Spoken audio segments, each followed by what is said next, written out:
جمعرات کے دن یہ دعائیں ضرور پڑھیں۔ قبر کے اندھیروں میں جنت کے چراغ روشن ہوں گے۔ اللہ تعالیٰ قبر کی وحشت سے نجات دلائیں گے۔ ویسے تو یہ دعائیں ہر روز پڑھنی چاہیے، کیونکہ آج جمعرات ہے، اس لیے آج تو یہ دعائیں ضرور پڑھیں۔ بسم اللہ الرحمن الرحیم۔ ربنا آتنا فی الدنیا حسنة وفی الآخرة حسنة وقنا عذاب النار۔ ترجمہ: اے اللہ، ہمیں دنیا میں بھلائی عطا فرما اور آخرت میں بھلائی عطا فرما، اور ہمیں دوزخ کے عذاب سے بچا۔ دوسری دعا سماعت فرمائیں۔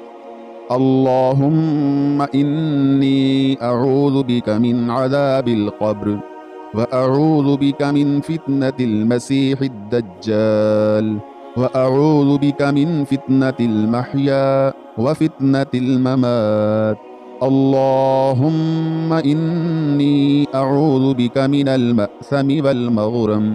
اے اللہ، میں آپ کی پناہ مانگتا ہوں قبر کے عذاب سے، اور میں آپ کی پناہ مانگتا ہوں مسیح دجال کے فتنے سے، اور میں آپ کی پناہ مانگتا ہوں زندگی کے فتنے سے اور موت کے فتنے سے، اور میں آپ کی پناہ مانگتا ہوں گناہ اور تاوان سے۔